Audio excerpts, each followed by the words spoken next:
Welcome to guys. मैं हूँ राहुल और ये मेरा फर्स्ट ब्लॉग है, तो प्लीज़ आप मुझे सपोर्ट करना है।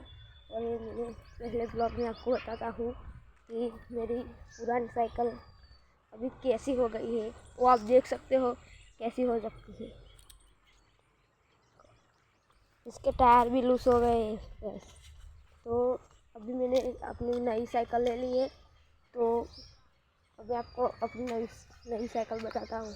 और हमारी कार भी है एक, और इनमें ये हमारा बाइक भी है, और मैंने अभी नई बाइक ली है। तो प्लीज़ आप मुझे सपोर्ट करना, क्योंकि आप बड़े बड़े यूट्यूबर को तो सपोर्ट करते हो, तो मुझे आप सपोर्ट। इसलिए ये मेरा फर्स्ट है वीडियो, पर आप मुझे सपोर्ट करोगे तो मैं और भी ऐसे दिन में भी ऐसे वीडियो डालता रहूँगा। जय माता दी। बाय।